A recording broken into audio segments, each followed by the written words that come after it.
welcome back to our second hour here of World Crisis Radio. This is Webster Tarpley in Washington, D.C. World Crisis Radio, your mass strike headquarters. Follow it all at tarpley.net, tarpley.net, Twitter feed, Webster G. Tarpley on Twitter. Now, we're very happy to be having an extremely informative interview with Pilar Baselga in Spain. And Pilar, before we go any further, can you tell our listeners your blog? And I find it very interesting. In particular, there's this one article about the Indignados. But tell us the web address and maybe a couple of things about your blog in general. Yes. Well, my blog name is No Morir Idiota. I cannot. Well, no, NOMORIRIDIOT. It's in Spanish. And the purpose of my blog is to try to bring some light to this mess we are living nowadays. And what I'm discovering is that right and left doesn't exist. So just the announcement of this lady talking just before a minute ago, saying that Obama is bad and Republican is good. This is, sorry, it's bullshit. I mean, all these Bush and Obama are the same. These sponsors have nothing to do with Yes, I know. You are sponsors, but I'm sorry. This is not my idea of a sponsor. Okay, so what I mean is that doesn't matter. I mean, who we elect. They don't rule the world. I mean, those who really pull the strings, we don't know them. We don't know. They are beyond we don't even know their names, you know? And okay, so now this is the topic that would lead us the far. point is... I would like to get back, if we could, to the Indignados. We just had a report from my correspondent, Eric Draitzer, in New York City. He says that at the beginning of Occupy Wall Street, there was a group of Spanish veterans, Spanish Indignados, came to the steering committee of Occupy Wall Street in July and August as part of imposing this crazy consensus assembly model. They came, and some of them are still there. He mentioned that instead of acting in the larger General Assembly, where they might attract media attention, some of the Spanish Indignados veterans they've focused on the Spanish language discussion group, because they have that. In Occupy Wall Street, there's a whole General Assembly in Spanish, parallel to the one in English, and this is where some of these people are found. And what I remember reading your article, what stood out for me is the Italian woman Mara, who ran the evening assemblies. Can you tell us some of these others? Because you have pictures of other people up there.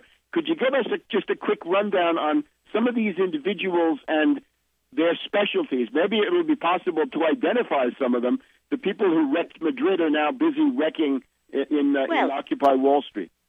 Well, there you have the pictures, and I don't know who are there in New York, but probably as I hang the pictures on my blog, now they have other people, okay? And they present themselves as veterans. Their specialty is to take the attention towards stupid things, like the problem of, as you said, the bags, sleeping bags, or things like that. I mean, they were arguing and they were always talking, and for ages, about stupid things, because the purpose is not to find any solution or to propose anything special, but to, in the case of Spain, to generate a movement of indignation, of being out of, of angriness, right? Of complaining, right? Of whining and complaining. Yeah, and that's all. I mean, to keep people entertained is like TV, like soap opera. This Indignados movement is soap opera for zombies who think they are making a revolution, but actually they are doing nothing. But forgetting to go to work, to go to vote. You see, this is the only thing we can do in the system we are, is to vote.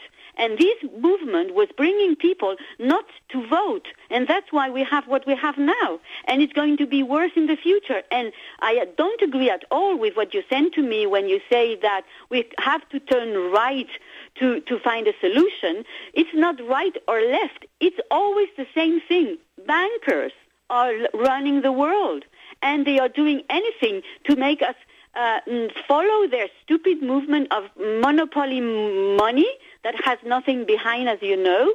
The dollar has nothing, it's paper. And we have to think in another direction. So this is to keep the attention towards something that is a dead end, you know. It's really interesting. But people love this. This is like a new religion, you know. Before they went to church, now they go to Wall Street. It's the same. My point is that if you look at the austerity enforcers, most of them are from the Second International. They're CIA, Soros agents. That would be Papandreou, Zapatero, Socrates, a whole array of these people. The Italian communists, or the Italian whatever they call themselves, they can't wait to get into power. They could deliver more austerity than Berlusconi. So what I'm saying is, as we see here with Obama, if the leader of the progressive coalition or the positive coalition is an agent of Wall Street, you've got to get rid of the Wall Street agents. You can't say, let's keep Wall Street agents, Soros people as our leaders and then expect to succeed. And, of course, the program is the main thing. And the program is, this is beyond left and right. I have a 5-point program. One of the things here is to cancel all the student loans, right? $1 trillion debt amnesty. And most of these countries in Europe, Greece certainly, they need a unilateral debt moratorium. They have to follow the example of Mexico, Brazil, Argentina.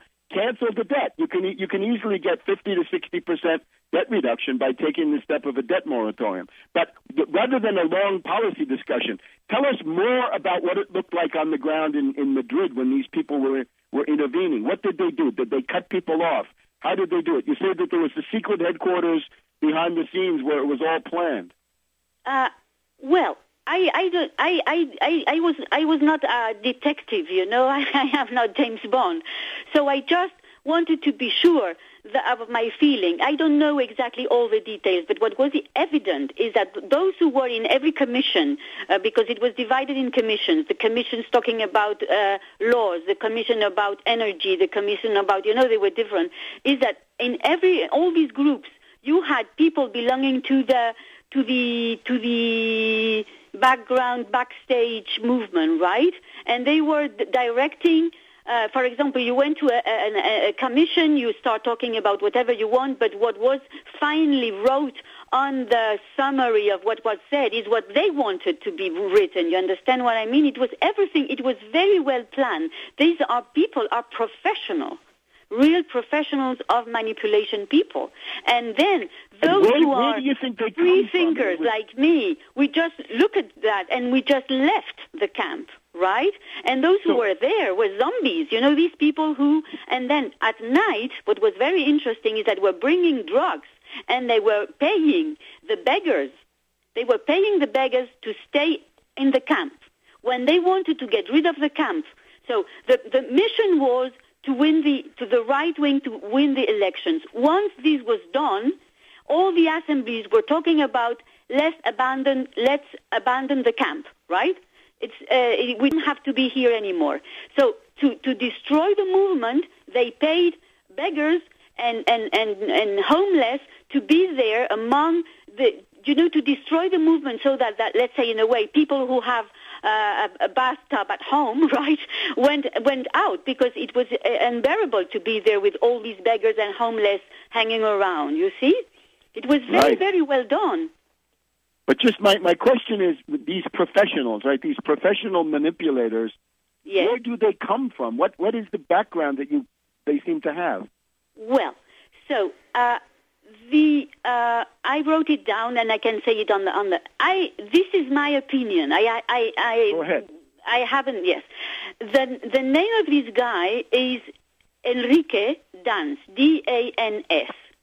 This is a professor of a very fancy, elegant, and classy business school. Hang on 1 second. Right? We're going to do 2 or 3 minutes in the next segment if we could, and then we'll go on to our next guest. Back in a minute on World Crisis Radio, your Mass Strike headquarters.